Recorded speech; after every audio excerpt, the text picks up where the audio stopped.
Hello, hello, hello, and welcome to my YouTube channel. My name is Jameelah, and I'm a master manifester, and I'm sure you are too because you're watching content like this. The name of this channel is Holistic Manifesting. I'm trying to catch any little pieces of hair that want to stick up. Then I got a whole video with pieces of hair sticking up, and then I'm stuck with the pieces of hair sticking up because I want the message. More importantly, do not want to look perfect. So therefore, that's kind of the dilemma sometimes. It's like, oh, still post that video, girl. I had a good message. Nonetheless, I believe it takes a whole mind, whole body, whole being experience. So the name of this channel is Holistic Manifesting. I don't know if I skipped that by mistake. Nonetheless,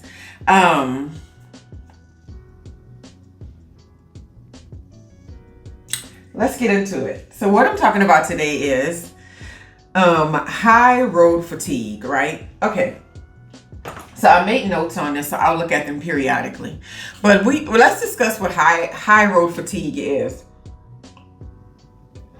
If everybody remember back in 2008, I believe, when that was the first run. The second run was, I think, excuse me, in 2012 when Michelle and Barack Obama are running for office again.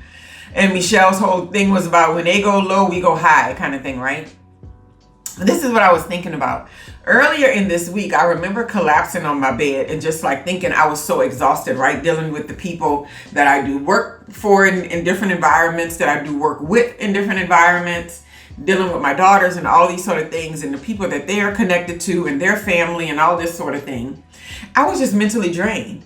And I was like, oh my gosh, I feel like I have high road fatigue. It is a thing, right?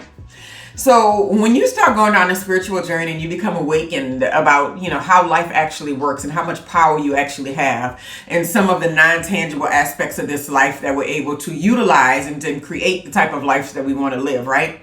When you start going down that road and start traveling in that space, you'll notice that your primary goal is to always not let people bring your vibration down. It's to not let people kill your vibe, right? Like Kendrick Lamar. It's like not let people come in and like whatever energy they have going on, just kind of like shut you down and like take over that energy and then like put you in a position to where you are feeling negative and now they're walking off feeling good, right? And so with thinking about that, with that mindset, you're always, what are they saying? Turning the other cheek, right? So instead of like giving people the business, you instead decide, you know what, they're not worth it. Let me just go ahead and do this. Well, earlier in the week, I have been doing this with everything, with everybody and everything. I'm just like, you know what? I am being completely overlooked in this particular scenario, but I'm just going to let it be and then see how the chips fall. See when the chips fall and how they lay, right? And then there was another situation with ex-in-law family people. And it's just like, you know what? Let me be the better person, and I'm not going to make this negative. Somebody I work with, lack of accountability kind of person. He just can't be accountable for himself. I have no idea why people are built that way. And I'm like, what are you so afraid of? Accept yourself and you can become a better person, but that's not his goal. Anyway, I was exhausted with that person constantly. And so I said, well, we don't talk about in the spiritual community, we talk about toxic positivity all the time, right? But there's a thing that comes after that, like, not even if you're being toxically positive, when you're so used to your old patterns and how you handle things, like if someone has something to say to you, you got some clap back for them. If someone has something negative to say about this, you got a response. If someone says that you're not being a good mother, you got a defense. Like you constantly jump into the levels of everybody that comes around you. If you are not doing this anymore, that pattern in your mind and like the way that you operate is still there. And it wants so bad to show its head because it can win. Your brain wants to win. It's like, this is a dumb argument. They're wrong. I'm right. Let me win, right? And you're thinking, I can win. But the problem with that is that in order for you to win, because you're up here and they're down here, in order for you to win, you have to dip low and then see all that negative stuff and get involved with that foolishness and then go back to who you are. Now, how many times can you do this without it truly affecting who you are, right? So we learned that we have to fight the urges of wanting to immediately respond or wanting to show someone or like, I'm from New Orleans, and I remember back in the day, people used to say they got booked, right? Now, I never thought about what getting booked meant until somebody used the term as a synonym and said read. Like, oh, she read him, he read her, I read them. You know, like that, like they told you the business and then they walked off kind of thing. And so when I was growing up, people would always say, oh, she got booked, right? Not like booked in prison. They would say, not meaning booked in, it was like booked meaning that somebody just read you real quick and then walked away. And so you got booked. And I was just thinking for a second, I was like, man, when you are used to that type of personality and you try to pull back from it, there's a part of you that has to subside on the inside, right? And in that process, you can get very, very exhausted, right? Because you're like, man, I can't read these people. I can't tell them the truth. You can get very exhausted. And what you'll notice how it might come out is little snappy, passive aggressive things. So I caught myself doing that in meetings. Somebody said something like, they were just going back and forth about something with nonsense. And I had been such a bigger person in the whole conversation.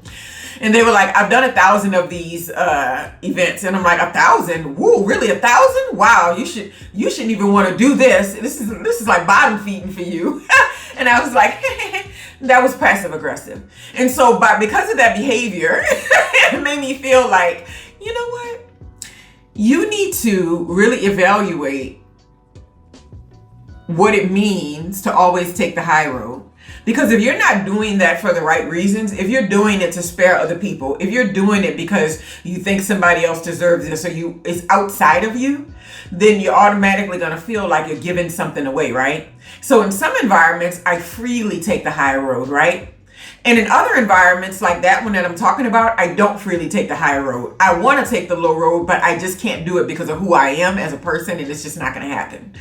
But I'm always thinking like how exhausting it is to always be the person who doesn't have the negative thing, to always be the person who's telling other people, no, we shouldn't do it like that, we should do it like this, to always be the regulator, to always be the voice of reason, to always be the person that's just like, you know what, maybe we should give to this, or maybe we should do this, or maybe we should think about others, you know?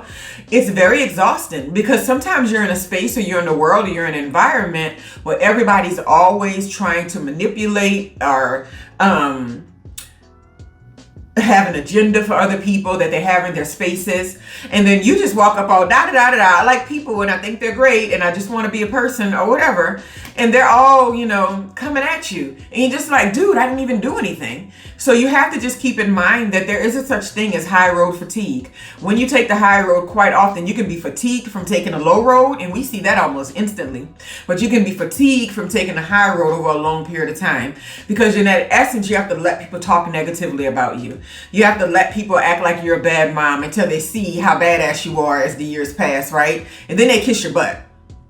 You have to let people see that your ideas about how to live and what boundaries needed to be in place for you to excel and evolve and ascend. You have to be willing to be looked at as cold or rude or angry or disrespectful or whatever people label you. You have to be willing to be in that space and still take the high road. And it's exhausting. Because every bit of you wants to clear your name. Every bit of you wants to set people straight. Every bit of you wants to tell people where they should get off and get on. You know what I mean? Every bit of you wants to create that, situation, but you can't. Because if you truly want to grow, you truly want to expand, and you truly want to manifest the life you choose, you can't be throwing your energy into those type of environments, right? But you have to be able to sit around when nothing's happening in your meditation time and say, hey, I've been being really good lately. And then even if you got to write that stuff down, this is what I would have said to so-and-so. I have had whole monologues about what an argument would have looked like if I actually said what I wanted to say to someone, when I was sparing their feelings, or when I was trying to take the high road, or when I was being a good person, when I could have really brought up accountability things like in the moment. But I'm just like, nah, they can't handle it. They're going to be shattered, right? So sometimes people are protecting other people's egos, and I don't think that's a good deal. But sometimes you protect their egos because you don't want to get involved in the backlash of said ego, right? Because some people, when that ego gets started cracking, you don't want to know what's going to happen. Bars, when that ego starts to cracking, you don't know what's going to happen. It's true. You don't know what's going to happen, because that's what people get all that, rage killing, domestic violence, the worst things, because people hold on real tight to those false images of themselves. And if you're a truth teller And you can't help it. You always was. People like to say it's because I'm a Sagittarius. I don't know, but the archer is the philosopher. We are the teachers. I have no idea, but I've always been this person. And I have no desire to minimize it or to act like I am who I'm not in any type of environment. I catch on to things and I'm smart and I know it, and I'm not going to pretend like I'm not. I spent like 25 years of my life pretending like I wasn't smart and I didn't catch on to things because, oh no, that's not a trait a woman should have. And it's like, okay, but then she's a doormat if she doesn't have that trait. Miss me. I'll just be who I am. And in the meanwhile of being who I am, a part of that is high road fatigue, because you know that you have the answer, because you know you have the clap back, and because you know you can say what needs to be said, that doesn't mean you always should do it. It does not mean you should. So just know when you're reaching that burnout, take a break. Have a rehearsal of all the negative things you would have said to other people had you not been taking the high road, and then hit the reset button and go back at it. Have a wonderful, wonderful day.